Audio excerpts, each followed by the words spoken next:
Greetings, travelers! Welcome back to Tales from the Enchanted Forest with your hosts, Fox and Sparrow. Ciao, Fox. What story do you have for us today? So, I remember over the summer, all we could find were spooky stories and frightful stories that were well, we need to keep these for the lead up to Halloween. And then, of course, when I went to go look for one now, I was like, where did they all go? They vanished into the night. Now, it's only just beginning to change seasons, which means we need to soft launch our spooky tales in the lead up to Halloween. That's why I've chosen a story today that would scare the devil himself without being too spooky and haunted. It is the tale of Katcha and the Devil by Czech writer Božena Němcová from her collection Folk Stories and Legends, with additional translations from the book Czechoslovak Fairy Tales by Parker Filmore. Božena, born 1820, is an icon of the Czech national revival period, and her prose and poems are still considered significant to this day. Some of her other fairy tales include Salt over Gold, which, if you listen to our Salty Goose Girl episode, then you will know that the variations of this tale can now be seen all over the world. Despite having a short life, Božena died at the age of around 40 in relative poverty and illness. Her impact in literature and prose still lasts to this day. There is an ongoing project to digitize her works, including her book of folk stories and legends, which you can check out on the website. Now, we've covered a similar sounding story on this podcast before, Billy Duffy and the Devil. Does it share some of the similar tropes to that story? A little bit. So when we talked about Billy Duffy, that was a Welsh fairy tale. And Billy Duffy kind of follows the Smith and the Devil classification, which is where you have to trick the devil into agreeing to a pact, but then every time he comes to collect on it, you alter it somehow. In this one, I don't want to give it away, but it does involve tricking the devil, but not exactly. It's more like threatening the devil with a really bad time. Okay. So, while Billy Duffy was doing the deception tactic, I see we're going to see some more of the intimidation tactic going on here. It's not intimidation. I think threatening. There's an interesting threat that goes on. Well, what is a threat if not intimidating someone into doing what you want? I think we need to get to the story because I don't want to give it away what it is. Okay, then that's fair. But trust me when I say that the devil is truly, truly promised a bad, bad time if he stays. Well, I'm very, very excited. So without further ado, travelers, let's go dance with the devil. There was once a woman named Katcha who was more sour than vinegar. Despite having her own cottage and money, she was ill-tempered, and no one could stand her. No one would work for her, much less marry her, not even the poorest laborers. When one unfortunate soul did agree to the work, her shrill scolding could be heard throughout the village until the poor worker quit. She only grew worse with age, and one day she found herself at the age of 40, all alone and still as bitter. The village she lived in had a dance every Sunday, and while everyone else danced and laughed, Katcha was never one of them. Still, she would go every Sunday and watch everyone else. One Sunday, as she was hurrying to the tavern, she thought mournfully about how she was 40 and had never once danced with a boy. Hell, she thought, I'd dance with the devil himself if he would have me. As always, she reached the hall and sat down by herself, expecting another night of loneliness, when a stranger walked in. He sat near Katcha and offered her a drink. Taken aback, Katcha coyly refused, but gave in on the second ask. After their drinks, the stranger tossed a ducat to the piper and called for everyone to clear the floor for him and Katcha. Now everyone started giggling and laughing, some not even bothering to hide their amusement, but Katcha did not care. They danced all afternoon and all evening. The stranger bought her drinks and marzipan, and they never once let go of each other. When the dance was finally done, the stranger walked her home. As they neared her cottage, Katcha explained that she wished she could dance with him forever. The man smiled and instructed her to put her arms around him. He would take her with him if that's what she really wanted. Without a second thought, Katcha threw her arms around him, and as she did, he transformed into the devil and flew her straight down to hell. This sounds like the beginning of a YA novel, I'm not gonna lie. Yes, it's very much the beginning of like the Persephone trope. Oh no, she's been kidnapped. Ooh, dark, handsome stranger who's shown up finally after all these years. Oh my god, I have such a problem with this trope now. It's so overdone, and at this point, it's not even done well, to be honest. But I digress.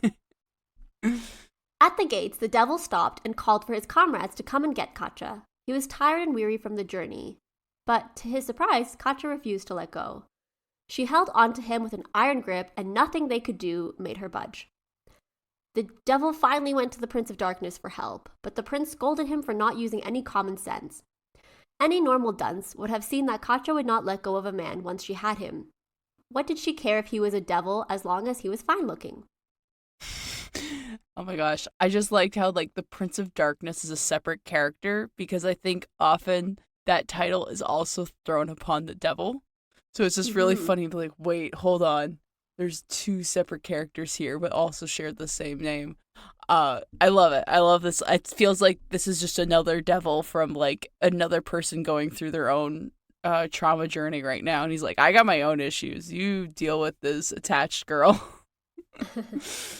I mean, I do like how it subverts expectations. I mean, we think Katcha's going to be scared and she's going to be like, oh my god, no, let me go back. But she's like, no, I'm fine here. I'm perfect I right got here. my man. I got my man. It's interesting because I'm currently also reading Katavasis by R.F. Kong. And in that one, there are these two students that go down to hell to get their advisor because they want his recommendation letter. So I do enjoy this play on hell being more of a bureaucratic nightmare than something to actually be afraid of. Okay, so the devil begged, but the prince simply said that if he wanted to get rid of Katcha, he had to carry her back to Earth and do it himself. Disgruntled, the devil made the journey back and tried every way to get rid of her.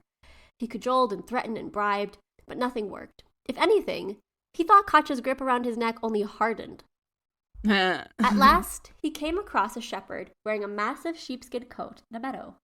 The devil transformed back into a regular man so the shepherd would not recognize him. As the devil passed the shepherd looked at him curiously and asked what he was carrying. The devil sighed and begged the man not to ask.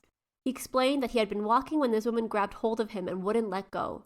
He was trying to get her to the nearest village in the hopes that she would find peace there, but he wasn't sure if he could make it. One might even say he had taken her to hell and back. Feeling sympathetic, the shepherd offered to help carry her halfway, while the devil rested. When Katcha saw that the shepherd was a fine-looking fellow, she hopped off the devil and wrapped her arms around him instead. It wasn't long before the shepherd grew tired of his load and tried to find a way to get rid of Katcha. Luckily, he came across a pond and managed to slip out of his great coat slowly until it was draped over him. Katcha had not noticed his sleeves going limp or the buttons being unfastened, and in one swift movement, the shepherd threw off his coat and Katcha with it, right into the pond. Without a backward glance, he rushed back to his field and to his sheep. The devil was astonished to see the shepherd return without Katcha, and promised to reward him very soon. With those words, he transformed back into the devil and disappeared. The shepherd found the whole ordeal rather hilarious and went on about his life. Now, as it happened, the country where the shepherd lived was ruled by a young duke who was more interested in parties than ruling. With unjust fines and taxes, he and his court funded their lavish lifestyle while robbing their people blind. One day, as entertainment for a party, the duke summoned an astrologer and asked for his future. However, if what the astrologer said did not come to pass, then the astrologer would forfeit his life. The astrologer bowed low and made his prophecy. He said that before the second quarter of the moon, a devil would come and carry the duke's two corrupt governors away, and on the full moon, that same devil would carry the duke away as well. In front of everyone, the duke laughed and appeared unbothered, but deep down he was shaken to the core. For the first time in his life, his conscience troubled him.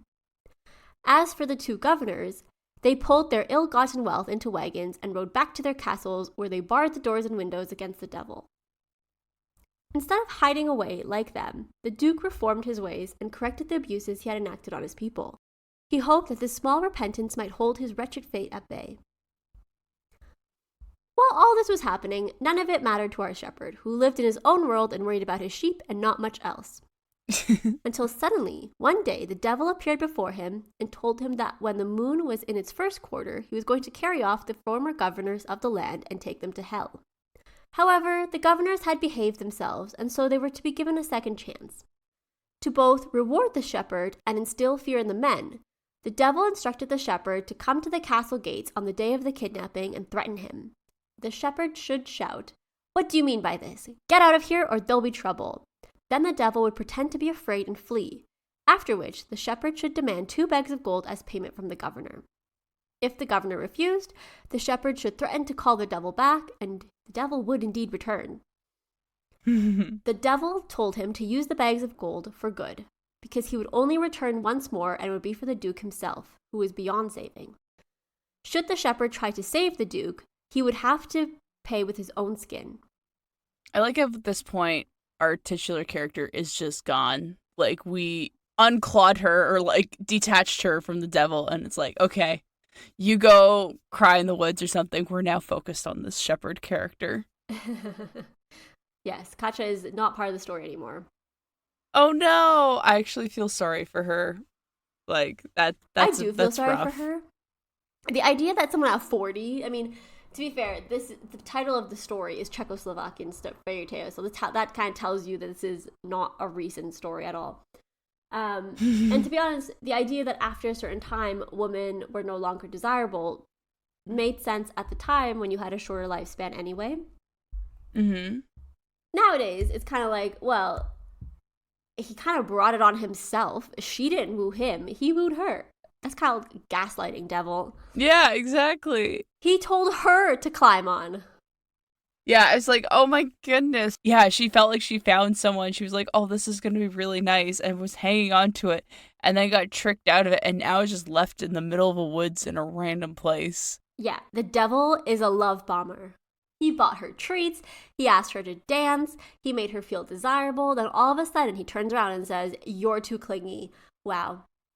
Yeah, and you man. know, when she gets back home, like, people are going to, like, laugh at her for this, being like, oh, where's your man? And she's gonna have to explain, yeah, he turned out to be the devil, and they're like, yeah, sure he was, okay. So he was that bad, huh? It's like, no, he was literally the devil. Or they'd make a joke and be like, well, so you guys are a perfect match. Oh, man, I still feel bad for her. I hope she's I like... feel bad for her too. My headcanon is that she met someone reasonable on the road home and she found her own love. She was rescued by somebody that's better. Yes. Yeah. Where she didn't have to cling so desperately for them to still want her back. Anyway, sorry, back to the shepherd. With those instructions, he left the shepherd. When the moon was at a quarter, the shepherd made his way to the castle of the first governor and waited until the man was dragged out by the devil himself. When he was, the shepherd ran to the front of the crowd and yelled at the devil to leave the governor alone. The devil withdrew at once, and the governor fell to his knees in front of the shepherd. When he asked how he could ever repay the man, the shepherd asked for 2 bags of gold, which were granted instantly. This also does make us think that maybe the shepherd is selling himself short here and he could probably have asked for more. Yeah, honestly. Then the shepherd went to the castle of the second governor, and the same scene played out. It goes without saying that as soon as the Duke heard about the miraculous shepherd who scared the devil, he had his guards bring him at once. When the shepherd arrived, the Duke begged him to rescue him from the devil like he had done for the governors. The shepherd thought for a moment and remembered the devil's warning not to get involved, but he was a good-hearted man and agreed to help the Duke as long as the Duke remained good and just for the rest of his life. The Duke agreed, and the entire country waited for the fateful day. At first, the citizens had been excited to get rid of their useless ruler, but ever since he changed, they were devastated to lose him. Time sped fast, as time does, whether joy be coming or sorrow, and all too soon the fatal day arrived. Like the other 2, the devil appeared, but the Duke did not fight and followed him out on his own. There was no sign of the shepherd, and the Duke was resigned to his fate. The devil and Duke walked out among the crowd of people when all of a sudden the breathless shepherd arrived. "What do you mean by this?" he cried. "Get out of here or there'll be trouble." "What do you mean by this?" hissed the devil quietly. The shepherd whispered back that he did not care for the Duke at all. He had come to warn the devil. He had seen Katcha. She was alive and well and looking for the devil who had spurned her.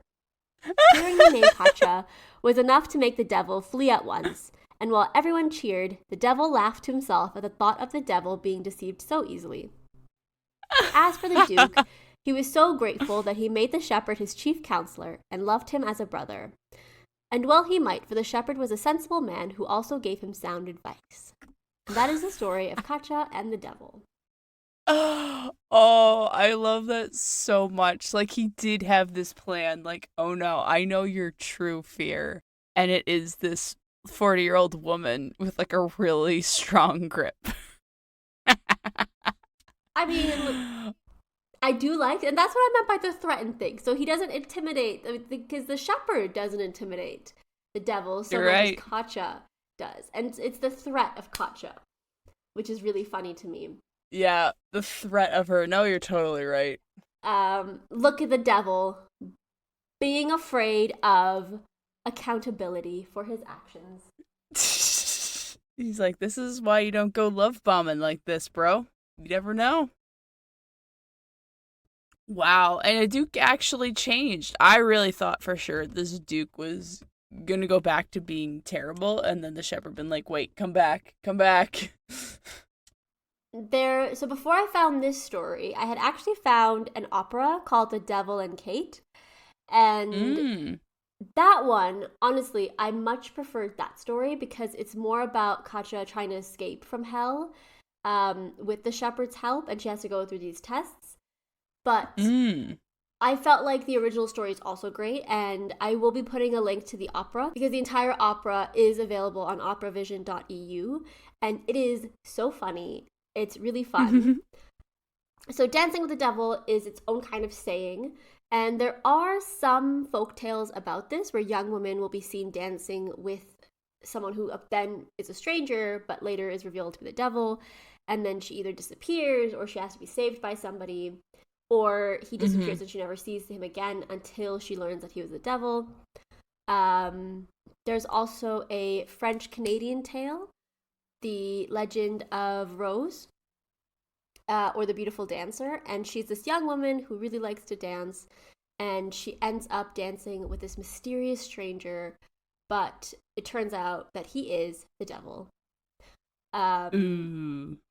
And in this story, I think this story has about 200 different versions of this legend, and one of the original, or one of the most well-known ones, were written in 1837. So this is another story that kind of developed in, it's like a French-Canadian legend, so more like Quebecois, but it has very similar beats to Katcha and the Devil, but it misses that kind of comic aspect.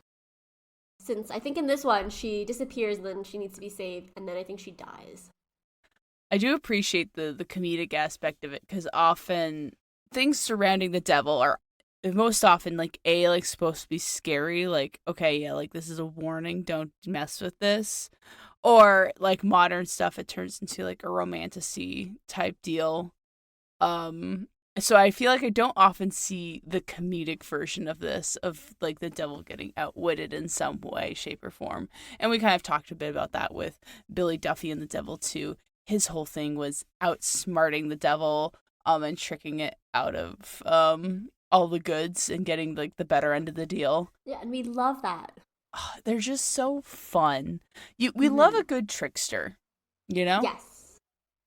And that's why it was kind of like this is soft launching our trek towards Halloween, because you have a nice trickster, you have the devil, you have comedy, and at its core, Halloween isn't always about, the freaky, spooky stuff. It's also sometimes about just a trick. Trick or treat. So this is our trick tale. I love it. This is a great way to start off our spooky season, and I look forward to whatever other spooky tales that we're going to find this fall. Yes, and as always, travelers, if you also want to join us and see more tricks and treats from us, including show notes and reviews, you can find us on our website, talesfromenchantedforest.com. If you don't have the attention span for blog posts, well, no worries, because we are also on social media sites, including Bluesky and TikTok, under @FromEnchanted or the podcast name. And if you're still not into that because you're old school like Sparrow, then you can always email us at talesfromenchantedforest@gmail.com. We'd love to hear your questions, comments, and suggestions. And remember, there's always a place for you in the Enchanted Forest.